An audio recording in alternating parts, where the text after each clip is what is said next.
Welcome to Forgotten Wisdom with Craig Babcock, and we have today once again Sarah, and we have some really good questions that we're just going to discuss. So yeah, what's on your mind, Sarah? All right, well, my 20th birthday is coming up, and I've So been having exciting. a minor existential crisis. Okay. I'm halfway to 40. It's horrible.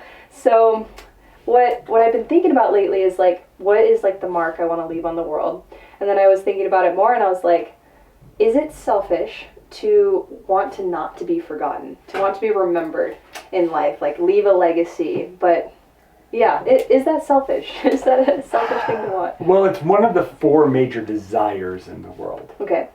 And so when you look at the desires that have been talked about from the beginning of time, you have fame, legacy, money, and then there's a spiritual element that is the four major elements. And all of that's kind of recorded. So when you ask, is it wrong for me not to want to be forgotten and leave a mark? Mm-hmm. I would say it's natural. And that's the kind of the first point, is that there's that natural view of just, I want to have a legacy in there. Now, the question then becomes, if it's natural, what is the legacy you want to leave?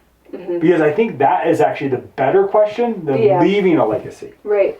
So I guess that would be my question to you, is what would be the legacy that you would want to leave?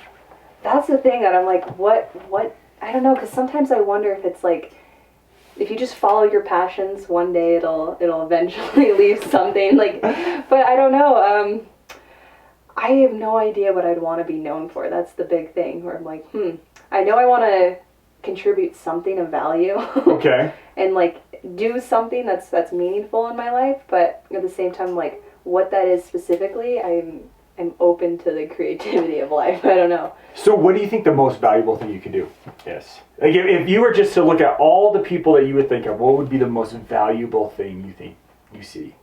In people? I don't know. I feel like everyone has their own value. And some, I don't know, I feel like everyone contributes something a little bit different. Like I look at people and I'm like, and the thing that they're trying to do, it might not be like the message that they're actually leaving, but it's still valuable. I don't know. I think like teachers are always like, they're leaving marks on people, but so are coaches, and so are everyday individuals. So you look at it as leaving a mark as your legacy. Yeah, making an impact. I guess I haven't thought about what legacy I want to leave. Because I think that's the bigger question, because everyone wants to leave a legacy, because it's one of the four natural things. That's why everyone is like, oh man, I would love to be famous. Oh man, I would love to have lots of money. I would love to be remembered afterwards. Yeah. And then there's always the spiritual element besides that, whatever spiritual element you want to go down. So when you see that viewpoint, you really have to kind of break down, do I want it? So the question is, you sound like you want to leave a mark on people. Yeah, I would like to, in some way, be inspiring. I don't know. Inspiring to who? I don't know. Maybe... like the world. Do you want to be like a Mother Teresa inspiring? Or would you rather be more of a inspiring on a lower level, It's a Wonderful Life type of person? Have you ever watched It's a Wonderful Life? No. So It's a Wonderful Life is a classic Christmas movie. It's the black and white movie that you probably have seen on TV, but you just kind of ignored it because it was black and white, and you're like, who wants to watch movies like this? Okay. Except for in this movie, it actually explains the legacy question. So from an artistic point of view, it takes legacy and says what boils down legacy to what truly matters in your legacy. Okay. So in it, there's a guy named George Bailey. He's the main character. And George Bailey, and in this time, the gist of the story is he is stuck in this town, this little small town, during the Depression. Before the Depression, through the Depression, a little bit after the Depression. But the whole idea is he never gets to leave the town.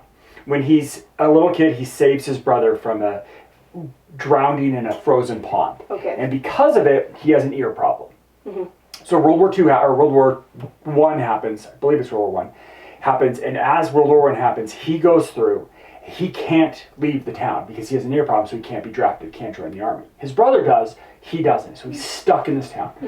Then he gets married to a lady in the town, and as he's laid in the town, they're going on their honeymoon to leave the town. And then when that happens, 1929 stock market happens, and he's running a bank. He goes back to the bank. They never leave the town. He has to stay at the bank, and they don't close their doors. It's a very big deal in banking history. So they don't close their doors. He stays open. He uses all his money to finance the bank at that moment, and convinces people not to just make a run on the banks, which happened. So during this whole he never leaves the town. That's so sad. You think it would be sad, right? Yeah. So he gets so depressed because he has that reaction of going, my life is miserable. I never leave the town. I have no legacy. All these things. So he goes to a bridge and he's going to kill himself. And usually, this is one of the reasons why I think modern movies are not as good, because they don't show that exact emotion. But the artist was like, I'm going to show George Bailey want to jump off a bridge. Well, as he's going to jump off a bridge into a freezing cold river, and his guardian angel shows up, which is a really weird guy. It's a guardian angel doesn't have wings, and that's where we get the statement, every time a bell rings, an angel gets his wings. Have you ever heard that? I have heard that. That's from the movie.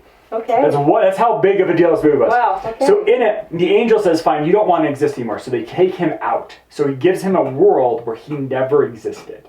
Okay. So George Bailey walks through the entire town and sees this interesting thing. The whole town is changed. It's different.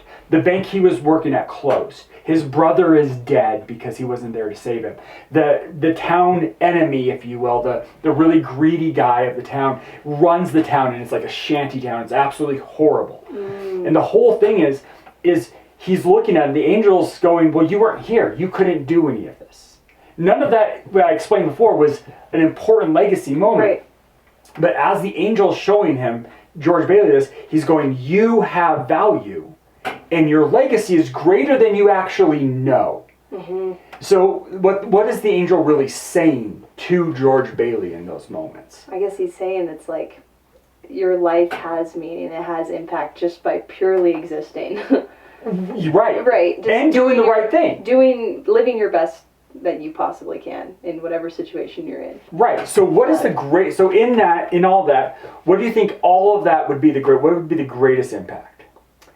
I think to be authentic to yourself and try to be a good person. To be authentic and try to be a good person. Yeah. Now, I left out the part of where his legacy mattered the most.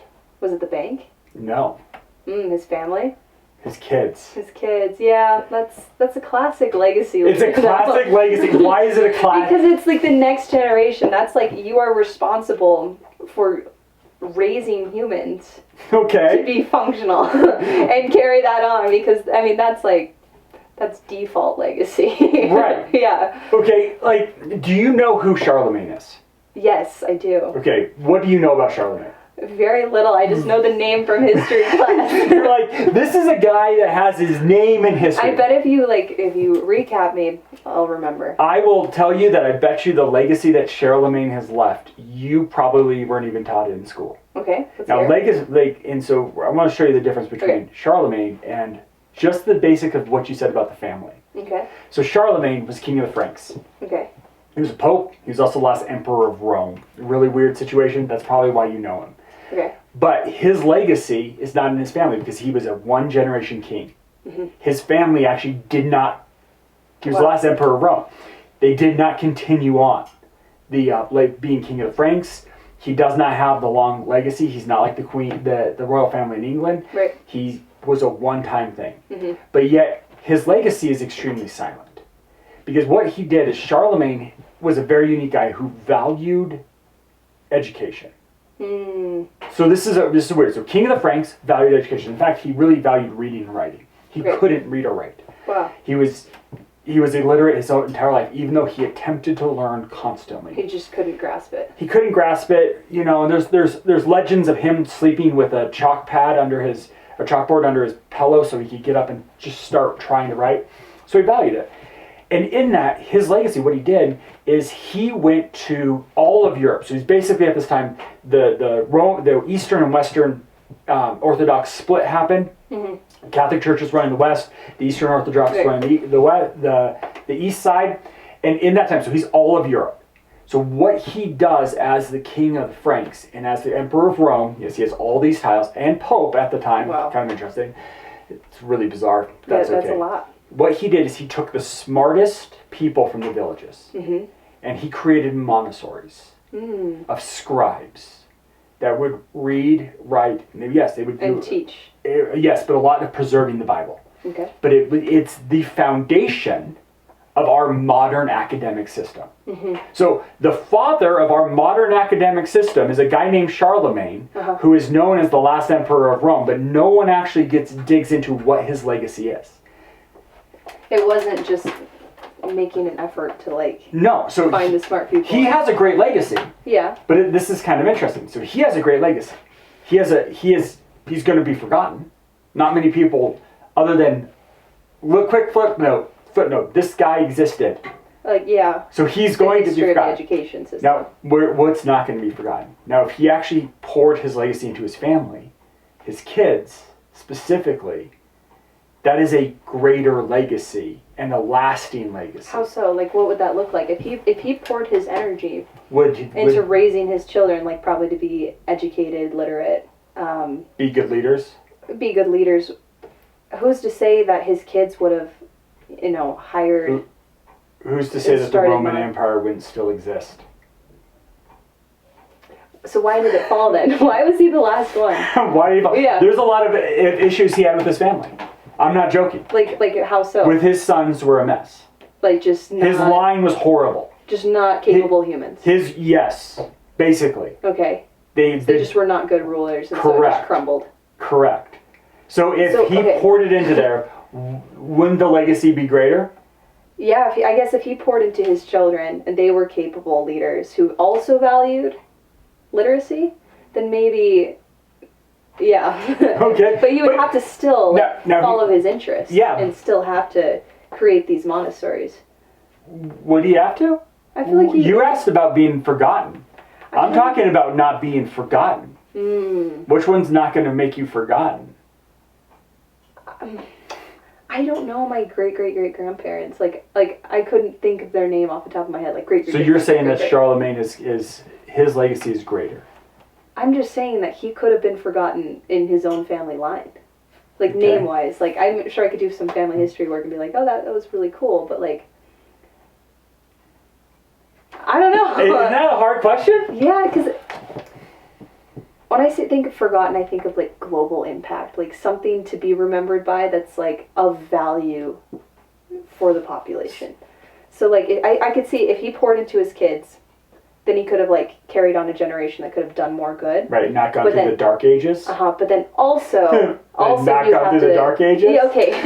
Yes, and then also he could have followed, done his thing, done his passion, created these monasteries, and then had like two things. Is that like possible to like go down two routes? I think it is, but which one is more valuable? One ended with the Dark Ages. Family. So yeah, I mean, Because it's like that's I feel like a default role of a parent. Because I mean, if you're going to be having kids, there is a default responsibility to create capable humans. is there? I think there is, because it's other than you're just like setting humans up for failure. Because we all have trauma from childhood, Okay. and it can either be more or less, And if we want capable humans with less trauma, that's like the responsibility of the parent to at least do their best and instill some values. So you think it's the responsibility of the parent, and it's I get default. sometimes It's default. parents don't do an awesome job, and that's okay. But like if the majority of parents put effort into raising their children, there'd probably be. Let's break that down. I think What most does it parents mean? do. What Most does it parents mean? I disagree with that Really? wholeheartedly. I feel like most of the parents I know That's great. I do do a great not. job. I do not. I think you do fine. I mean, sure, but I don't think on a mass whole we do a very good job. Yeah. Okay. So if you take the mass, I don't. Yeah. Here's the question that you're just Well, asking. here's the thing. Can you be a good parent, though, without working on yourself? Because if he's not working on himself and also, like, striving for his own interests, how is he going to instill that value into his children of, like, you need to, like, give back something? What does it mean to work on yourself? Because You're opening you're opening an idea Okay, let's open this idea up. of a modern wisdom statement that is false. You don't think you can work on yourself? I'm okay. It depends on what you mean by work on yourself. When I think of work on yourself, I think of like, you have this idea in your head of what is valuable. We talked about this last episode. Okay. What's valuable? And then when I say work on yourself, you are trying to align yourself as much as possible with that value. Like, however that is, with how you represent yourself, how you treat others, how you treat yourself, how you treat your family. Like, things like that. Okay, now let me ask you a question. Is Yeah. it value you being happy as a parent? I mean, okay. I think happiness is, I don't know, I have a weird relationship with happiness. I wonder if it's like, if happiness truly actually has value. Okay, well, okay, so you're rare in that regard. Okay. But I think, wonder if being happy actually means anything. Because you could be a happy person and contribute absolutely nothing. okay. I think happiness is very selfish. I mean, not necessarily, but like, I think if you're striving purely for happiness, it's not like, I just think it's selfish to strive purely for happiness, because you could find happiness from so many things that may or may not bring fulfillment. I think happiness and fulfillment are different. Do you think that a parent should go find themselves? I think a parent should know themselves. I think a person should know themselves. How do you know yourself? I don't know, like self-reflection. I'm leading you down. I'm asking these questions because you're giving actually a really good answer. Okay. Now, it's not the normal answer. Okay. So the normal answer is that when you say a parent should work on themselves, it means that the parent should be happy and fulfilled and demonstrate a happy and fulfilled life for their children. Because what is happy, though? That's the thing. It's like... You're asking a good question. Because you could be like, have like a lot of serotonin, but it's like artificial. Like it could be drugs. It could be video games. It could be... And serotonin doesn't affect your happiness anyways. Okay, well, you study. Wow. Amazing What is it study. then? What is it? We don't know what happiness is. Great, that helps my case. Isn't because that- that helps a lot, because I feel like happiness is such a vague concept. Because like, you ask someone, are you happy? It means different things for everyone, because sometimes happiness is, oh, I'm happy when I see other people happy. That's the most common thing I hear. And I'm like, well, then why are you striving for your own happiness? God bless you. Whoa. Yeah. Okay. So why Yeah. go with your why is happiness what? It's so vague. Like, most people, when you say what makes you happy, they say when the people I care about are happy. But then that implies like a greater thing of like, I find value in my life when I care for others. Is kind of how I'm hearing that translated. Okay. So, I don't know. I think happiness is a horrible thing to strive for. Well, but that's the normal thing. I think it's a normal thing because that's what people say is valuable. Right. I don't think people default actually understand what happiness means for themselves. So Just by that question I asked. Like, you're going for a noble view of raising children. And I would agree with you wholeheartedly. okay. So if that's your view of raising children, you're going to have a legacy. Great. I mean, and I know it sounds horrible because... But like, also, like I would raise children, but I also want to do something to demonstrate that like, if I found something in my life that I'm like, I find this valuable and I want to accomplish this. What's more valuable? Well, obviously your family. Because that's like your default responsibility. So you have default responsibility Yeah. as the most valuable. Yeah, because it's like, that's the next generation. So why would you think that That's there's... what's being carried on. That is like actually a legacy, because that's going on. There's no guarantee that whatever side hobby you have is gonna take off. Right, and that you're actually going to have a Humans legacy. are growing up. That's the thing. Does it matter if you have a legacy that's bigger than your family? Maybe not. Maybe not. Because that's really the question that you're starting to start asking. I'd be like, hey, I want to give to my family, but I also want to give back to like my community and the global population in some valuable way. So, you and every other person. Okay. I'm not trying to diminish what it is, but here's the question. Do you need to do that? I guess according to this movie you're talking about, no, because value is just by you living. The value comes. Well, no, it's about you living a moral, noble life. And, yeah, aligned with your values and aligned with what you believe is correct and There true. would- Yeah. Yes, so if you live that life, you will have a legacy. You might not know your legacy. And if you don't know your legacy, if people don't know your legacy, does it matter? I guess not. Because there's a They're all difference. spokes in the wheel. There's a difference of, remember when I said there's the 4 big ones that every human desires. Mm-hmm. Fame and legacy are often Yeah, but how many people Most- actually become famous? Most people want their legacy not because it's impactful for the world, but because it is famous for them. If Like they you're look going- good, they present themselves well. Right, but it's all for fame. It's not for the actual But good. I feel like fame is short-lived. So is the legacy you're talking about. I don't know. Charlemagne did create an education system that's carrying on fairly strong. Okay, but his legacy goes on with people forgetting him. Just he becomes less.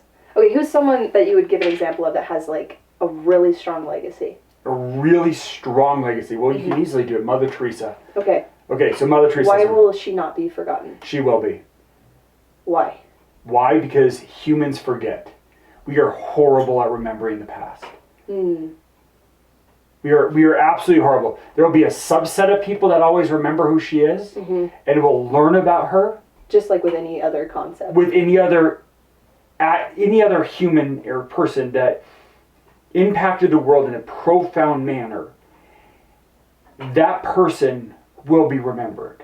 But the problem with that is to impact the world in a profound manner, you have to be outside of yourself. So if you want to have a legacy, it has to not be about your legacy. Right. Mother Teresa's legacy is not that she was a good person, it was that she cared for orphans that were dying. That's her legacy. It has nothing to do with her as herself. Is that Charlemagne's legacy is not the fact that he was the last pope, not the last emperor pope, the king of the Franks. No, it's the fact that he started the Montessori's, the modern education system. Which is outside Something himself. greater than himself. Right. That is where true legacy happens. That has nothing to do with fame. That has everything to do with, I have a cause that is more valuable. So you may not ever have fame, but you will have a legacy. If- this was what you're suggesting. But yeah, but most people don't, they want to have an impact on the world that is noticed. That is a question of fame, not a question of legacy. Like we could talk about like top celebrities. Yeah, I mean, you could look at, They're big now, but they might crash because their music or their modeling will eventually become irrelevant because it's replaced quickly. right, well, look at Taylor Swift. Yeah, that's what I was thinking. Okay, so Taylor Swift, she's a fascinating character. She's been hanging on strong for a bit. Yes, as long as she's in a struggle. She's And I actually, gotta stay I relevant. feel bad for Taylor Swift. Yeah. The reason I feel bad for Taylor Swift is she built her whole life on an image. And her image is that between 15 and 20-year-old females are going to love her. The problem with that is that 15 to 20-year-old females age up. And she is also aging up. So her entire existence is based off of an image of youth. Her greatest aim is youth. That's what she values the most. It's more than anything else. It's more than her money. It's more than her nobility. It's more than her fame. She values youth more than anything. And I don't know Taylor Swift, and people are going to be like, oh man, you probably shouldn't talk about Taylor Swift that bad. But I can tell you just based off of her lyrics of her recent songs, Anti-Hero, for instance, she's been talking about the fact that there's an issue that she's going through because she's writing her music supposedly. She's writing her music. Do you think she actually writes her music though? Sure. Okay. She could. I don't really care, but Okay. she's singing this song, and this song has one message. Okay. It is, I'm getting fat. Aw. Because it says fat right on there. I mean, people were fat on the scale. And she's screaming at herself. Now, people go, oh, it's so empowering. Yeah, it's empowering for her, but it's not, because she's actually showing her true desires. Her legacy is youth. Now, does it really matter if a pop star that is female is overweight? No. Is that shocking? It's just No. another representation of a singer, I guess. It's just another singer. It's just another person. Because, let me just ask you, Right. let's just go through the thing. Adele. Not the skinniest. Not a picture of youth, though. She is now, though. Okay, it doesn't matter. But when she came in, she was not a picture of youth. What was she a picture of? An Talent. amazing singer. Talent, right? Right. You look at Aretha Franklin. Uh-huh. Aretha Franklin. I don't even know her. Well, she was a 60s singer. Okay. She did sing about respect. Okay. You probably heard the song. Okay. You know, but she was a bigger woman. Okay. But she was extremely talented. She wasn't built on youth. She was built on talent. Which is like, it lasts longer is what you're saying? Well, it can, but that's going to fade even. Because you don't even know who Aretha Franklin is. Well, because talent is also relative to what the public finds interesting at the time. Right. But so for her, and the reason I'm bringing up Taylor Swift is she is valuing all her legacy is the fact that she is young, blonde, and talks about boys. You can only do that for so long. And yes, even for females, when you're in your 30s and you're young and you're trying to plastic surgery yourself up to being young and blonde and talking about boys, you're showing that your true value and what you want your legacy to be is youth. Mm-hmm. And that's a difficult thing. So she might have a legacy, but her legacy is really trying to be famous. Because that's where her fame came from, was being young, blonde, talking about boys. Yeah. And there's nothing wrong with that form of art. The problem is it just doesn't last. And it's not a true legacy. It's just fake. Because it's like an intrinsic desire. Right. Yeah, I want this for me instead of I want this for a greater value that I find external of myself. Right. If you could do something, because this is really the question, if you could do something that could change the world for the better, and no one will ever know your name, no, you'd do it. Would you? Yeah, like, cause it depends on like where am I coming from. If I'm coming from, I really want to be known, versus I really want to provide value, I would go down the value route personally because I find the value to be a greater legacy than being known. Because like some of the most popular people in today's world, I don't find admirable. Okay. So that's what I mean. But you will never be known. But it's valuable, so in some ways, So where's the legacy? The thing will be known. So where's the value of your legacy coming from? The legacy might not be tied to myself, like my identity, but it'll be tied to whatever thing that went out there. And then I feel like it was a legacy. You would feel like that's a legacy? Yeah. So why are you having an existential crisis about it? Oh, because I'm aging, and I'm like, ugh. So is it that you're aging, and is that the issue? Because you're going from one stage of life to the next? I guess. I feel like I'm running out of time in some ways. Where I'm like, shoot, I better start getting things done. I better, like, have invented something life-changing, or like... Why do you feel that way? I don't know. I think I just never pictured myself past 20 or past 19. So it's like, what is happening? Like, where does life actually start? Like, if I've been living this long, why does it feel like it's ending? Like, it's like almost like an ending of childhood. But like, not actually, but like... No, it is. It kind of is. It like, should be. In this society. No, it should be an ending of childhood. It's an ending of a world I knew. And like, I don't know how to be a valuable person. Like, I want to be, but I'm like, at what point does life begin and what point does it end? Like, and when did you know you've done great? So, for me, it feels like there are so many different routes I could go with my life. Okay. Like, so many different things. Like, I'm hitting the point of adulthood, and I'm like, all right, what route do I want to go? I feel like there's lots of options. There's lots of potentials for me out there. And I'm like, okay, what one am I going to provide the most value to the world and also provide the most fulfillment for myself? Like a duality here. Because there isn't for me like a clear route of like, well, I guess there kind of is. Like, I'm in school because there's something that interests me and there's an opportunity to change something that I don't know. I'm doing my best, but I don't know. I feel like there's so many routes I could take. So you're asking this question, do you have a duality right now? Mm-hmm. Where am I going to have the most value? What route do I take to provide the most value in the world, but also the most fulfillment for myself? And I'm open to it changing. I feel like life, you make choices, but for now, like, as a starting step, like, it's just, there's so many different routes. It's hitting me hard because I feel like it's like committing. So you're at the point right now where you're asking this question. Mm-hmm. You at 20 years old is not an end of a life, it's a beginning of a life. And an end. No. It's a little bit of both. No. It feels like that. No. ending childhood is never an end. It's like an identity has ended in some ways. Where I'm like, how is Yeah, horrible one. like how do I how do I want to represent myself in my new being of existing? Okay, so Who am I? so kind of a thing. what is adolescence? I guess development.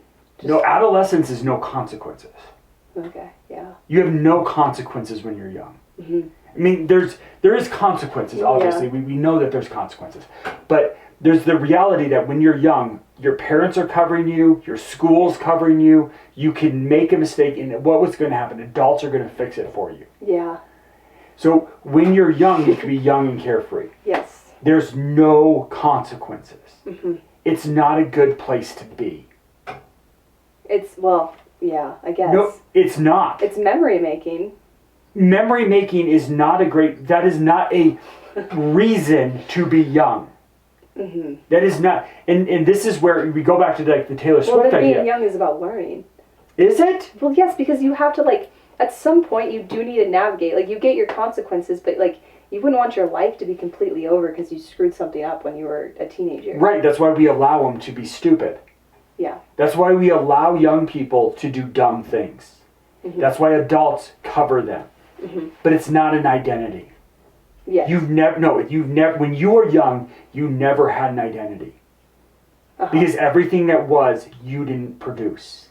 You chose nothing in your life. Mm. Because when you're young, this is why it's a death of nothing. Death of adolescence is the death of innocence. It's the death of you not providing anything and having your identity. When you are young, your parents are your identity. Your home that your parents bought is your identity. Mm-hmm. The school you go to is because your parents lived in that spot, or whatever circumstances that were not your choice goes into that spot. If they chose you to go, they forced you into that school. Mm-hmm. They forced you into every single area. Your friends are friends because they were in your sphere at that moment. It wasn't It chosen. wasn't chosen. You didn't choose it. Those are the people around you. Yes, you had a choice of within this group, I'm going to be friends. Mm-hmm. It's there. I mean, it's one of the most interesting things. Mm-hmm. It's one of the most difficult things also for the people that peak in as adolescents. Yeah. You see that in the most popular females. You see that in the most popular male athletes. You see it where they peak there and they want to live there. Because there's an interesting thing about the unchosen identity. There's a reason that everyone loves to look at the popular celebrities when they were in high school, and we laugh at how they don't look like them. Yeah. And they're like, well, and a lot of them will come out and say, I kind of struggled in high school. Yeah. Why? Because most likely they weren't the top of the totem pole. They weren't peaking there. They didn't decide who they wanted to become in this life. They made no choices. It was all chosen for them. Mm. But when you go from adolescence, that innocence that I have no consequences, Mm-hmm. to being an adult, Mm-hmm. you now have consequences. You have a million choices, and they all have consequences. Yes. You literally are at that moment which your mama told you you can do anything you want to. Mm-hmm. Now, the problem that the mama didn't tell you with you can do anything is every one of those choices is a choice that will limit something else. Mm-hmm. You can't choose them all. Mm-hmm. Because that's usually how we want as young. Because when you're adolescent, you could be like, oh, I'm going to do this, and I'm going to do this, and I'm going to do this, Yep. and I'm going to do this. Problem is, when you get to become an adult, you can't do them all. Yeah. No, you have to prioritize. No, you have to sacrifice everything else. Absolutely. So what does it mean to really sacrifice everything else? You have to let go of some interests, some desires, some things that you would prefer to be doing for the sake of whatever goal, ambition, or thing you're prioritizing. It's you're deciding, okay, this has more value to me than perhaps all these other things that I might want to do. What does it mean to sacrifice? Ugh, I feel like it's giving up or letting things go. I think it's prioritizing. When I think of sacrifice, I think of prioritizing the higher value, even if the other thing was also something that you desired or also wanted. Like desired and maybe, I don't know, like I'm trying to find another word of like want to have and then also maybe want to be. Desire's fine. Desire represents both of those. See, I look at sacrifice as death. In what way? If you're going to sacrifice something, it's dead. So you're prioritizing. No, you're killing, not prioritizing. You are choosing. Killing something else. Yeah. Yeah, I guess So you are. as a 20-year-old, you now have to decide. You have the world as your oyster. You can do anything you want. Mm-hmm. But in order to do something, You have to kill the other thing. you have to kill everything else. Mm-hmm. For now, I mean. Not for now. No. Yeah, no, it's true. With Because some things they are dead. Everything Well, I guess is dead. yeah, because then even if it's a task that you could learn later, that route that could have been taken dies. It absolutely does. Let me just ask you this question: Oh. Do you want to be you want to be a really good friend and relate to your daughter? Yeah. I don't know. I have this image that if you try to be friends with your kids, it doesn't work. All right, you're right. You want to know why? Why? Because if you have older parents, they will try to be your friends, but that is dead. Yeah.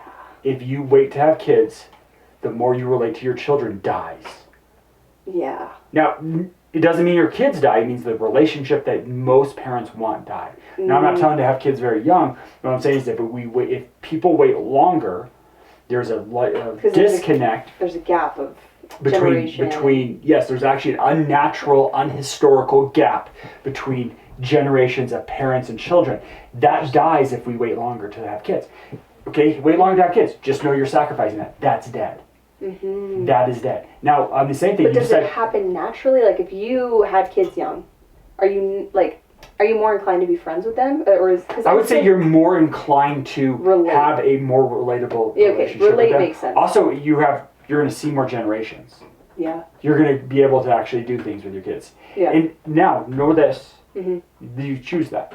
Yeah. No. Well, what else are you sacrificing? What are you sacrificing You're sacrificing a longer time of your own youth, like your own exactly. build up. You could have accomplished more things and been in a different situation when you did choose to have kids. That is dead. Yeah. The choice you made was a choice you made. Everything else is dead. Yeah, that's so and true. that's the hardship about adulthood. Mm-hmm. Now, the thing about adulthood is we don't kill everything at the very beginning. Mm-hmm. Our sacrifice is not always at the very beginning. Mm-hmm. Our sacrifice will continue for the rest of your life. Mm-hmm. You know, even when you get older, yeah. what happens? When is that last choice? We all know that last choice. I'm no longer driving. That is a sacrifice of what? Everything else. It's realistically almost the last sacrifice. Wow. Because it's like almost reverting back to like my choices are no longer like. Right. I now have to live under someone else's choices. So we will be sacrifices. So when you hit 20, when you start going through those existential crises, as everyone calls it, and thank God you're doing it young. Because if you wait till you're 30, you're useless because you wasted your entire 20s. You become useless as a 30-year-old if you're going through an existential crisis. If you're at a 30 and going, I haven't done anything, I'll sit there and say, way to prolong your adolescence to be worthless. Wow. Because the truth is, and this is the second truth, is you're also entering that stage where now you are trying to be useful. Mm-hmm. The problem is how the hell am I going to be useful? Right. I guess that connects to like, know your values and know what greater thing you're striving for. Well, because that's the only thing you can do. Right. Everything else is like, well, I have no clue. I don't know what's useful. I don't know what's not. All I know is like, I have this image of what I think is great, and I'll just keep doing that. And so you can become useful, but now that's a huge problem. You just hope it's useful. Well, no, there's a way to become useful. Okay. There's an absolute way to become useful. What do you think? Failure. Why is that? So now you have this next thing. So you're having this existential crisis. You're going through, everything's going wrong. Right. My life is I have all these choices. I now am coming to this place where I have to sacrifice large swaths of things I could do. Mm-hmm. Okay, I decide what I want to do. Yeah. I decide where I want to kind of pursue. And you just now there's a great thing. I'm going to fail. At that thing specifically? Or yes. Okay. Now, fail at the thing. How horrible is that? It's learning. It's okay. Is it learning? Because I think in that moment, I would agree. I think some of the greatest people that I admire, at least, they always have that moment of just complete failure, like every single one. And I'm like, they became great because they pushed through that failure and carried on anyway. Because, like, they didn't lose their value or what that thing they were striving for in that failure moment. They were like, that really sucks. They had their breakdown, but they still, like, carried on for the thing that they found to be their greater goal, their greater aim, their greater purpose, or whatever. Right. So you're seeing this value of I guess the value is it would teach other people. nothing about teaching other people there. I don't know. I think it would demonstrate, like, I don't know, maybe it'd be inspiring in some ways to be like, oh wow, this person did it, I can do hard things too. Because, like, what makes this person so special? That they went through failure? Yeah, but I mean, everyone goes through failure. No. No? I feel No. like everyone has an opportunity to fail. Everyone will fail. Yeah. But not everyone has the opportunity to go through failure. So what is the difference between opportunity to go through failure and just failing? Just failing is doing nothing. Mm. You will fail if you do nothing. Yep. You're given the opportunity for failure when you're actually attempting to do something. You will fail. But you're presenting that. So you will forward. fail. So it's different to fail at something than it is to be a failure. Yeah. I like that. So That's when beautiful. you're really trying to go through something, and that's really the issue that most of us have, we don't want to fail. Because what does it mean to fail? You just did not reach your goal the way you thought you were going to reach it. Okay, so It that's just didn't turn out the way you wanted. really That's how I see it. okay. No, you want to know how it Okay. actually is? What is it? You look like the useless idiot that you actually are. You have a moment of humility. Not just a moment. No, you proclaim when you fail, I am the useless idiot that I actually am. Oh, that's great though. Like, there's so much that can build out of that. There's a lot, but how many times do we get to that place I'm sure no one wants to get. and we sit there? But no, we don't have a choice. We're going to get to failure. Mhm. We have to get to that place where we are going to look like that useless idiot that we actually are. Right. And the younger we are, the more useless and the more idiotic we are. I don't know. I think we're always the same useless idiot. I would say that I disagree. I actually Really? think Do you that, think people become more valuable I think they become, yes, or more capable, more capable, More less capable. useless, useful. more background wisdom? They are useful as they get older to society. Yeah. Your use right now is unlimited potential. That is literally your youth. Yeah. Your youth is unlimited potential. That is your only use. Mhm. For society, your only use is that. And so as I would choose my paths, I would gain value in those paths. And you would become useful. in whatever I chose. But if you stay, your unlimited potential forever, completely falls you apart. wasted years of time to be developed. It's not wasted. You become useless more. Wow. And you become a permanent useless person. So when we look at the stereotypical man, we know that men are living at home more. Men are living in basements. They're not getting married. Yeah. They're not having families. They're not having sex. Right. These are 4 major issues that men are having right now. Why is that, do you think? Because they are so afraid to fail. That's sad. And they are useless. And the problem with that is we have a proxy of looking like we're making choices, but we're not. And that's like video games. Video games aren't bad because they make you evil. They don't generally, there's no study that ever said that video games make you kill people. Video games do make you useless. They make you lose time. No, useless. They're not useless. How so? Like, How so? You are forsaking the real world for a fake world that restarts and doesn't matter and has no value whatsoever. There is no value in video games. It's not, entertainment is not a value. There is nothing there that is of true value. You're forsaking the real world for useless value. because the value is what you're giving to the world. So if you're Yes. not contributing something to, whether it be a legacy or a noble aim or some greater good, then it's like that's You are a fool. you're just wasting time. That's kind of how I see it. You are waiting to die. That is all you're doing. You're basically saying, I'm going to sit here and Oh, I want man. to die.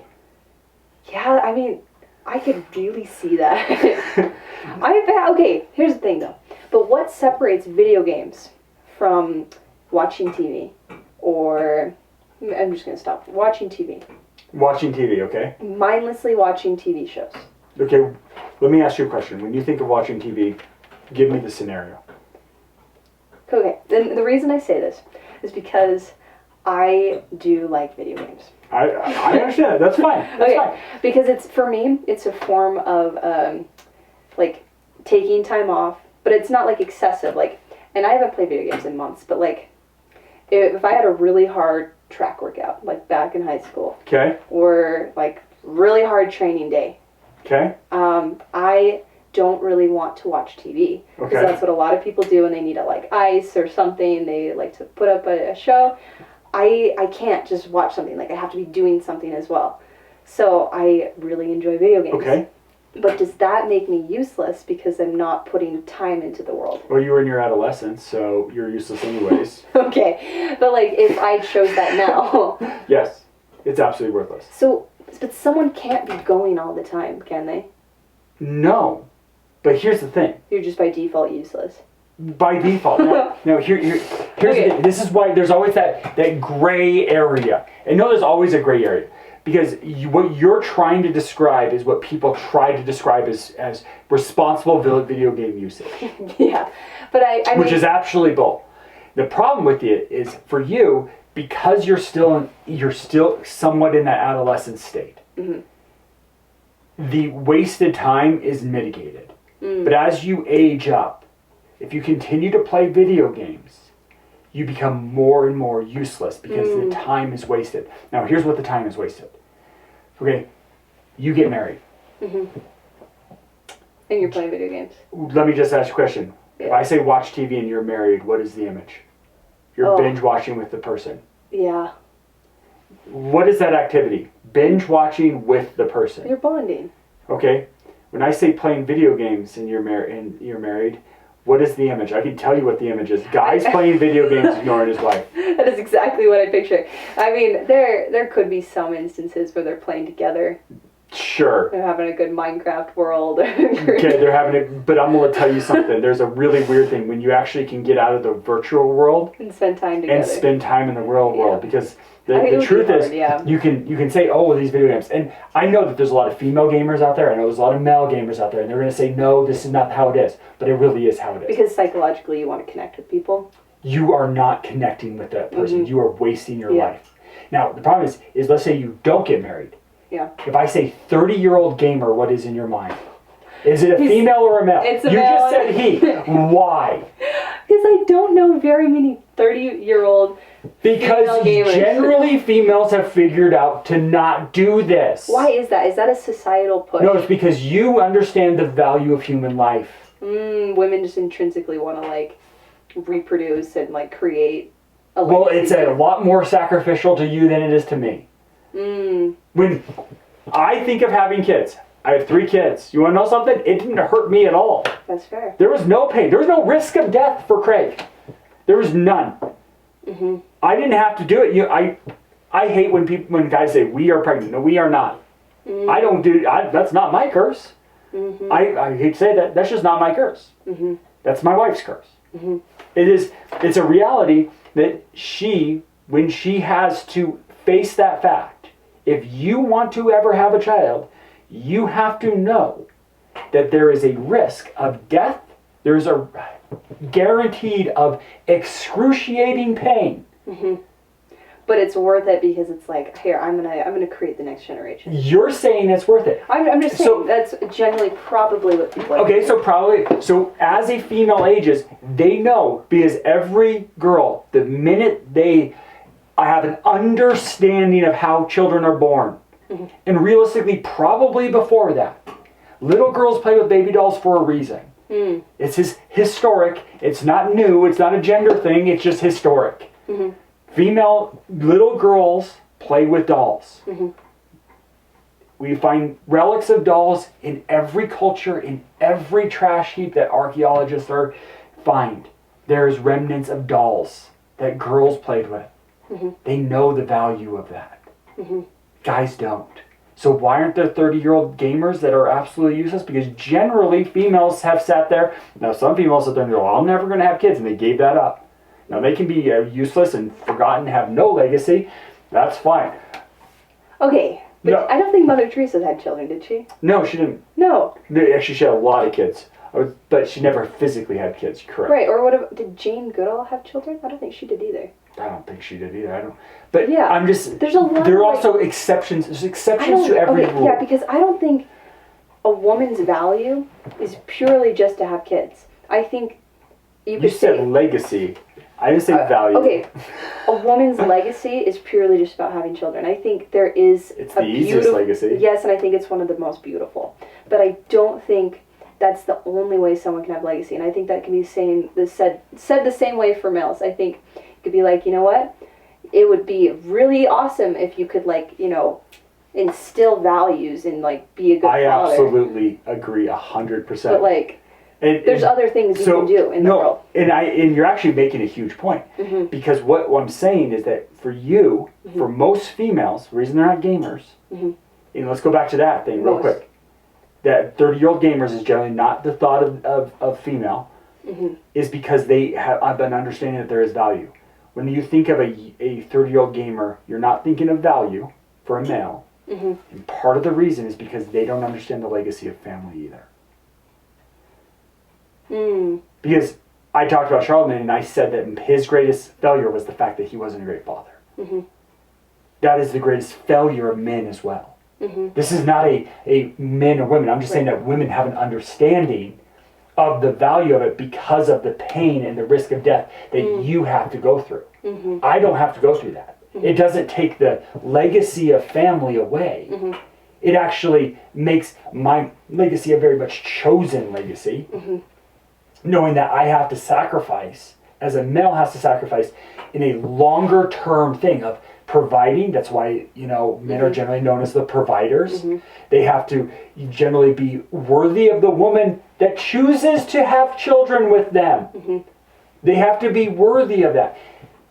But and to do that, they have to sacrifice for the rest of their lives. And that is a beautiful thing. Sacrifice will happen. That's a great choice. So we see this whole dichotomy. That's why, like, the video game thing for the guys that turn 30, play video games all day, or if they turn 30, have a wife and ignore their wife and family when they could actually be there. Mhm. Yeah, They're providing no value. That's why it's absolutely useless. and that could be said for other things beyond video games. I guess that could be It like can, yeah. like TV or like excessive, like, I don't know, like maybe some guys like are obsessed with like figurine painting, and I'm not. No, I'd actually say, you want to know where I don't know. So video games are interesting because I actually see a correlation with one other aspect that's probably not, most people wouldn't say there's correlation. Video games and workaholics Yeah, are the exact same. it's addicting, but it's I guess it is addicting in a similar way. Achievement, But it's achievement. perceived achievement. But what you're giving up is not worth the money you're making. Because when you're a workaholic, often you're giving up so much time. Just like the video, what are you giving up? Video gamers give up times with spouse. They give up times with human connection. They give up times with kids. They give up times with raising their children to be better humans. And if someone didn't have kids, pursuing a goal external of themselves to give Okay, back in the it world. better be very noble. Because realistically, the other problem is that if you don't have a noble goal, and you don't have, because the easiest noble goal is your family. It's just the easiest one. But if you don't have a noble goal outside of your family, and work is not a noble goal, I want to just tell you that right now. Especially the way we work in America. The way we work in America is slavery. Yeah. Our identities are not our jobs. It doesn't mean we don't work hard. It just means the way we treat work is, this is my whole identity. And that is not the company's fault. As I would say, sometimes it's the company's fault, but generally not. It's our own perceived thing. So that's not a great noble goal. Because the truth is, you can be the greatest employee in the world, you're going to leave, guess what? You're going to just be replaced. You're not that valuable. Nobody's that valuable. I'm not that valuable, you're not that valuable. Heck, you know what? There's Bill Gates stepped down from Microsoft, and Microsoft is doing just fine. Yeah. Steve Jobs died, Apple is making a lot of money still. Right. He ain't that valuable. Yeah. And I just talked about the best people in the world. The idea, what they made in the world was valuable, but that doesn't necessarily mean they need to give up everything else in the world. They better not give up everything else in the world, because if you're going to give up everything else, if you're going to give up especially that family unit, Yeah. that family idea, that really that where the legacy comes in, Sarah, because that's really where your legacy will come in. If you're going to give that up, it better be something that is extremely noble. So you talked about Mother Teresa. What did she give it up for? All the children. All the children, okay. All the children, she actually gave it up for her Savior. She gave it for Jesus Christ. Yeah. Which is a noble goal. Very noble. This is a thing. So, but it doesn't have to necessarily be Christianity. Christianity is the easiest one, just so you know. It's very easy because it's built into the religion. It's built into the teaching. It's built into the scriptures. But if you're going to give up the standard legacy, where you can actually have a good legacy, the noble goal has to be so great and so external that you really matter. And the problem is that there's not many of those noble goals. And there just is not.